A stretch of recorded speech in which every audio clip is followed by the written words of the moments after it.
వైఎస్ఆర్ జిల్లాలో టీడీపీకి వర్జ శాఖలు తగులుతున్నాయి. మొత్తానికైతే ఇప్పటికే కూడా రాయచోటి నుంచి కూడా మాజీ ఎమ్మెల్యే రమేష్ రెడ్డి పార్టీని విడగా ఇప్పుడు కొత్తగా కమలాపురానికి చెందిన మాజీ ఎమ్మెల్యే విరిచివాడి కూడా పార్టీ విడేందుకు కూడా సిద్ధమైనట్టుగా కూడా తెలుస్తుంది. మొత్తానికైతే ఎందుకు ఇలాంటి పరిణామాలు చోటు చేసుకున్నాయి అనేది కూడా తెలుసుకునేందుకు మనతో కమలాపురం మాజీ ఎమ్మెల్యే విరిచివాడి ఉన్నారు. ఆయన అడిగి మరిన్ని విషయాలు తెలుసుకునే ప్రయత్నం చేద్దాం. సార్ చెప్పండి, ఈ మధ్యలో టీడీపీలో చేరారు, మళ్ళీ అప్పుడే పార్టీ కూడా వీడతారని కూడా ప్రచారం ఉంది, ఎందుకంటారు? టీడీపీలో చేరిన దానికి కారణం ఏమంటే, ఒకటి పొద్దుటూరు సీటు మా ప్రవీణ్ రెడ్డికి ఇస్తారనే అభిప్రాయం ఒకటి. రెండోది, ప్రజాదరణ కలిగిన నాయకులకు, ప్రజల్లో పలుకుబడి కలిగిన వాళ్లకు, ప్రజా జీవితంలో నిరంతరం ఉండే వాళ్లకు సీట్లు ఇస్తారనే భ్రమతో నేను చంద్రబాబు నాయుడు పార్టీ తెలుగుదేశంలో చేరడం జరిగింది. కానీ అక్కడ ఈ ఈ ఈ ఈ క్వాలిటీస్ అన్నీ పరిగణలోకి తీసుకోలే. ప్రజాదరణ కలిగిన నాయకులకు సీట్లు ఇవ్వాలని కానీ, గెలిచే వాళ్ళకు సీట్లు ఇవ్వాలని కానీ ఇవన్నీ ఏమీ పరిగణలోకి తీసుకోకుండా పొద్దుటూరులో ప్రవీణ్ రెడ్డితో 4 ఏళ్ళు గార్డె చాకరీ చేయించుకొని పార్టీ కోసం జెండా పట్టేవాడు లేనప్పుడు ఇన్ఛార్జిగా ప్రవీణ్ రెడ్డిని వేసి 4 ఏళ్ళు ఆర్థికంగా దాదాపు 10 కోట్ల వరకు ఖర్చు పెట్టుకొని తిరిగి ఉనికే లేని పొద్దుటూరులో తెలుగుదేశం పార్టీకి ఒక ఉన్నతమైన స్థానాన్ని తీసుకొచ్చినప్పుడు ప్రవీణ్ రెడ్డి నోట్లో మట్టి కొట్టి వేరే వాళ్లకు సీటు ఇవ్వడం జరిగింది. రెండోది, కమలాపురం సీటు విషయంలో ప్రస్తుతం టికెట్ ఇచ్చిన ఆయన కుటుంబ సభ్యులు 4 మాటలు అన్ని పార్టీల్లో, కాంగ్రెస్ పార్టీ కానీ తెలుగుదేశం పార్టీ కానీ ఓడిపోయినారు. నేను 3 మాటలు కమలాపురం నియోజకవర్గం నుంచి నేను ఎమ్మెల్యేగా ఎన్నుకోబడడం జరిగింది. నేను పొద్దుటూరు సీటు తప్పిపోతే కనీసం కమలాపురం సీట్ అయినా ఇస్తారని ఆశించిన, అది ఇవ్వలే. ఒక మ్యాజిక్ చేస్తా అంటాడు చంద్రబాబు నాయుడు. ఈ క్యాండిడేట్లను 4-5 పెట్టుకుండేది, వాళ్ళ పేర్లు పెట్టుకుండేది, IVR సర్వే అని పెట్టేది, వాళ్ళను భ్రమల్లో, అభ్యర్థులను భ్రమల్లో పెడతా ఉంటాడు. అట్లే కడప పార్లమెంట్ సీటుకు నా పేరు పరిగణలోకి తీసుకొని IVR సర్వే పెట్టాడు. సరే, బాగానే ఉంది. ఎవరికైనా కానీ ఒక పార్లమెంటు సభ్యుడిగా పోటీ చేయాలా అంటే ఒక రాజకీయమైన అనుభవం ఉండాలా, పలుకుబడి ఉండాలా, 7 నియోజకవర్గాల వ్యాప్తంగా ప్రభావం చూపే రకంగా ఉండే వ్యక్తికి ఇవ్వాలి. నా పేరు పరిగణలోకి తీసుకొని నన్ను నిర్దాక్షిణ్యంగా అవమాన పాలు చేసి ఒక రాజకీయమైన అవగాహన లేనోనికి, ఇంతకుముందు ఎప్పుడు పోటీ చేయనోనికి, ఒక చిన్న పిల్లోనికి తీసుకొచ్చి ఇచ్చినాడు. ఈ అన్ని విషయాలు చూసిన తర్వాత మా ప్రవీణ్ రెడ్డికి జరిగిన అన్యాయాన్ని దృష్టిలో పెట్టుకొని, పార్లమెంటు సీటు విషయంలో నాకు జరిగిన అన్యాయాన్ని దృష్టిలో పెట్టుకొని తెలుగుదేశం పార్టీలో ఇంకా నేను కొనసాగడం అనేది అంత భావ్యం కాదని భావించి పార్టీ నుంచి నిష్క్రమించాలని నిర్ణయం తీసుకున్నాను. ఇప్పుడు మీలాంటి అనుభవం ఉండే నాయకులకు టికెట్ ఇవ్వకుండా వేరే వాళ్ళకు టికెట్లు ఇవ్వడాన్ని ఎట్లా చూస్తారు మీరు? ఎట్లా చూసేదేం లేదండి. ఏ బేసిక్గా వాళ్ళకి ఇస్తున్నట్టు? ఎట్లా చూసేది లేదు, ఏం లేదు, ఏ బేసిక్ లేదు. ఒకటే బేసిక్, డబ్బు డబ్బు డబ్బు. చంద్రబాబు నాయుడు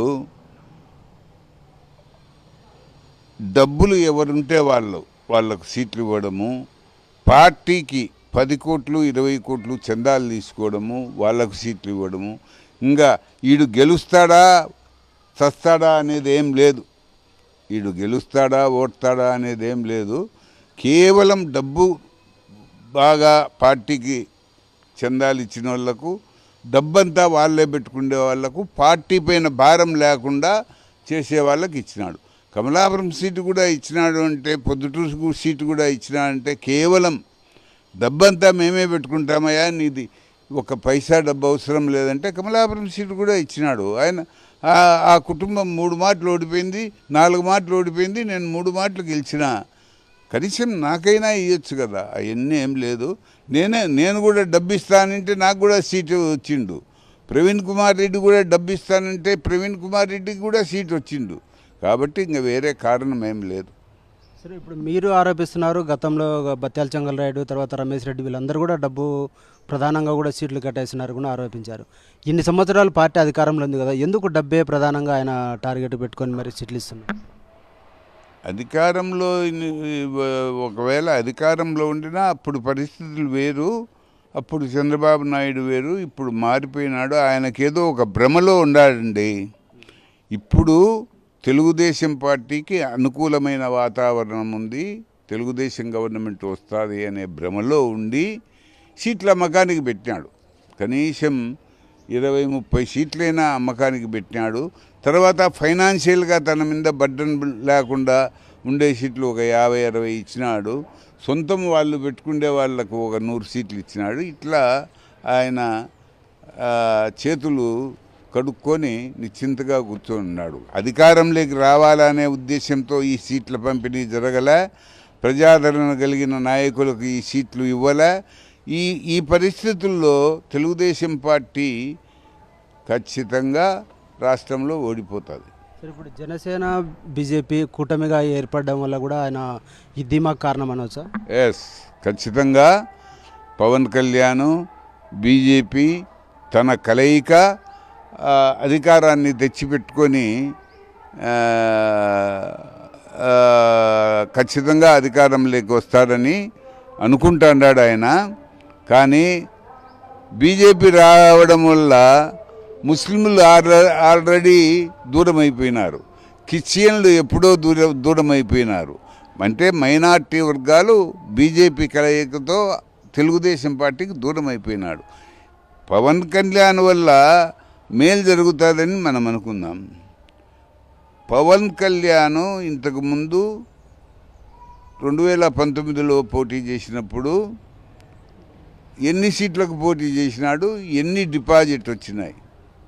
తర్వాత ఆయన 2 సీట్లకు పోటీ చేసి 2 సీట్లు ఓడిపోయినాడు. అంటే పవన్ కళ్యాణ్ సినిమా గ్లామరు ఏమీ పని చేయదని 2019లోనే ప్రూఫ్ అయిపోయింది. ఇంకా ఇప్పుడు ప్రూఫ్ కావాల్సిన అవసరం లే.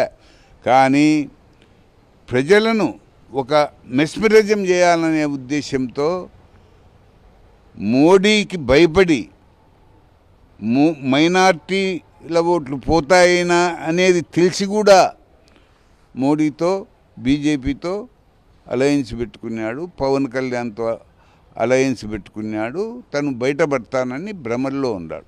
అంటే 2014లో కూడా ఇదే కూటమే ఉండింది.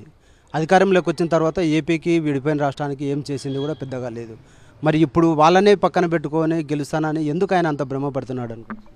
అది ఆయన ఏదో నేను చాలా అనుభవస్తుడు, నాకు రాజకీయమైన అవగాహన ఉంది, నా మాదిరి రాష్ట్రంలో ఇంకొక నాయకుడు లేడు అని ఆయన అనుకుంటా అన్నాడు.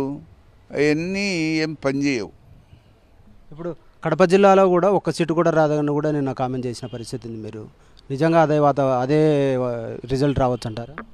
ఇప్పుడు కడప జిల్లాలో సీట్లు సక్రమంగా ఇచ్చింటే, సీట్లు గెలిచే వాళ్ళకి ఇచ్చింటే ఖచ్చితంగా గెలిచిండు. ఇది జగన్మోహన్ రెడ్డి గారి జిల్లా అండి, ముఖ్యమంత్రిగా ఆయన ఉన్నాడు. ఎవరైనా లోకల్గా ఉండేవాళ్ళు కొద్దిగా అభిమానం చూపిస్తారు. కడప జిల్లా వాడు ముఖ్యమంత్రి అయినాడంటే ఎందుకు జగన్మోహన్ రెడ్డిని పోగొట్టుకుంటారు? ఆ ఉద్దేశంతో కడప జిల్లాలో పోయిన తూరి కూడా 10 సీట్లు 2019లో కూడా స్లీప్ చేసినారు. ఈ దఫా కూడా నాకుండే రాజకీయ అవగాహనతో ఈ దఫా కూడా సీట్లు మొత్తం స్లీప్ చేసేస్తారు. సరే, ఎక్కడైనా కూడా ఓడిపోయే సీటు కూడా గెలవాలని సాయశక్తిలో ప్రయత్నిస్తారు. కానీ కడప జిల్లాను అంత పూర్తి స్థాయిలో చంద్రబాబు వదిలిపెట్టుకోవడం వెనుక కారణం ఏమంటారు? చంద్రబాబు నాయుడు దృష్టిలో నాకు తెలిసి ఆయన అభిప్రాయం ఏమంటే అది జగన్మోహన్ రెడ్డి జిల్లా, పోయిన తూరి 10 సీట్లు పోయినాయి, మనం ఎంత కష్టపడినా ఎంత డబ్బు హెచ్చించినా టార్చి లైట్ వేసి వెతికినా మనకు గెలుపు గుర్రాలు దొరకవు, ఏదో గాలికి వదిలేస్తాము అనే రకంగా 3 మాటలు ఓడిపోయి 4 మాటలు ఓడిపోయిన వాళ్ళకు సీట్ ఇచ్చినారు, ఎప్పుడూ పార్టీలో లేని వాళ్ళకు సీట్ ఇచ్చినారు. తనను గురించి చంద్రబాబు నాయుడు గురించి నీచంగా నీచాతి నీచంగా తిట్టినోళ్లకు సీట్ ఇచ్చినారు. కాబట్టి చంద్రబాబు నాయుడు జిల్లాను వదులుకున్నాడు. నాకు తెలిసి ఇక్కడ సీట్లు రావు, ఏం ప్రయోజనం లేదులే, ఎందుకు ఊరికి ఉసనాయాసము అని సీట్లు వదులుకున్నాడు. సరే, ఇప్పుడు మీ సోదరుడు కుమారుడు ప్రవీణ్కు ప్రొద్దుటూరు టికెట్ ఇస్తానని హామీ ఇచ్చారు. తర్వాత నారా లోకేష్ ఇచ్చిన హామీ మేరకు ఆయన ఛాయశక్తిలో చాలా వరకు కూడా పోరాడి జైలు కూడా పోయిన పరిస్థితి ఉంది. ఆ రోజు హామీ ఇచ్చిన ఈరోజు లోకేష్ టికెట్ల కేటాయింపులో అసలు ప్రస్తావనే లేకుండా ఎక్కడో వెళ్ళిపోయినాడు ఆయన. ప్రవీణ్కు మరి లోకేష్ న్యాయం చేశాడా అన్యాయం చేశాడా? ప్రవీణ్కు లోకేషే అన్యాయం చేసినాడని ఎందుకు అనుకోవాలా? మొత్తం పార్టీ అంతా కలిపి ప్రవీణ్కి అన్యాయం చేసింది. ఎవరే కానీ దిక్కు లేనప్పుడు, పొద్దుటూళ్ళలో తెలుగుదేశం పార్టీ ఉనికి లేనప్పుడు ప్రవీణ్ ఇన్ఛార్జి తీసుకొని కష్టపడి ఆర్థికంగా చాలా ఖర్చు పెట్టి వైసీపీ ఎమ్మెల్యే రాచమల్లు ప్రసాద్ రెడ్డి గారు పెట్టే ఇబ్బందులన్నీ తట్టుకొని కేసులు ఎదుర్కొని 2 మాటలు జైలుకి పోయి రకరకాల ఇబ్బందులు పన్నారు. జైల్లో ఉండేటప్పుడు లోకేష్ గారు కడపకు వచ్చినాడు. మీరు ఆ వీడియో కూడా నా దగ్గర ఉంది. మేము మా ఇన్ఛార్జి పొద్దుటూరు మా క్యాండిడేట్ ప్రవీణ్ కుమార్ రెడ్డి అని ఆయన బల్లగుద్ది చెప్పినాడు. కానీ చంద్రబాబు నాయుడు మార్చి పారేసినాడు. అంటే అబ్బా కొడుకులు నాటకం అన్నారని నా అభిప్రాయం. మరి ఎట్లా ఇప్పుడు మీ ఫ్యూచర్ ఏంటి? ఎట్లా పార్టీ? నేను మా నాయకులతో అందరితో మాట్లాడుతున్నాను, అందరి అభిప్రాయాలు తీసుకుంటున్నాను. నెక్స్ట్ మన జిల్లా వాడు జగన్మోహన్ రెడ్డి ఉన్నాడు, మళ్ళా ఆయన ముఖ్యమంత్రి అయ్యే అవకాశం ఉంది, ముఖ్యమంత్రి ఖచ్చితంగా అవుతాడు. ఏది ఏమైనా మనము తెలుగుదేశం పార్టీని వీడాలా, జగన్మోహన్ రెడ్డి పార్టీలో చేరాలి అనే అభిప్రాయంతోనే సంప్రదింపులు జరుగుతున్నాను. 2 రోజుల్లో కొలిక్కి వస్తుంది. తొందరలోనే జగన్మోహన్ రెడ్డి గారి దగ్గరికి పోయి పార్టీలో జాయిన్ అవుతాను. ఇది మొత్తంగా చూస్తే ఏదేమైనప్పటికీ కూడా తెలుగుదేశం పార్టీ ఎన్నికల్లో గెలవాలని లేదు, కేవలం డబ్బులు ఇచ్చిన వారికి మాత్రమే సీట్లు కేటాయింపు వల్ల కూడా కడప జిల్లాలో ఒక సీటు కూడా టీడీపీ గెలిచే పరిస్థితి లేదు. తర్వాత రాష్ట్రంలో కూడా భ్రమపడుతూ జనసేన బీజేపీ కూటమితో కూడా భ్రమ కల్పిస్తూ కూడా గెలుస్తామని చెప్పేసి కూడా చెప్తున్నప్పటికీ కూడా కూటమి కూడా అధికారంలోకి వచ్చే పరిస్థితి లేదు. తానైతే మాత్రం టీడీపీలో ఎటువంటి పరిస్థితుల్లో కూడా ఉండేది లేదు, త్వరలోనే వైసీపీలో చేరుతానని చెప్పేసి కూడా విరిసివారెడ్డి గారు అయితే చెప్తున్న పరిస్థితి అయితే ఉంది. కెమెరామెన్ రాముతో నాగరాజు, సాక్షి న్యూస్, కడప.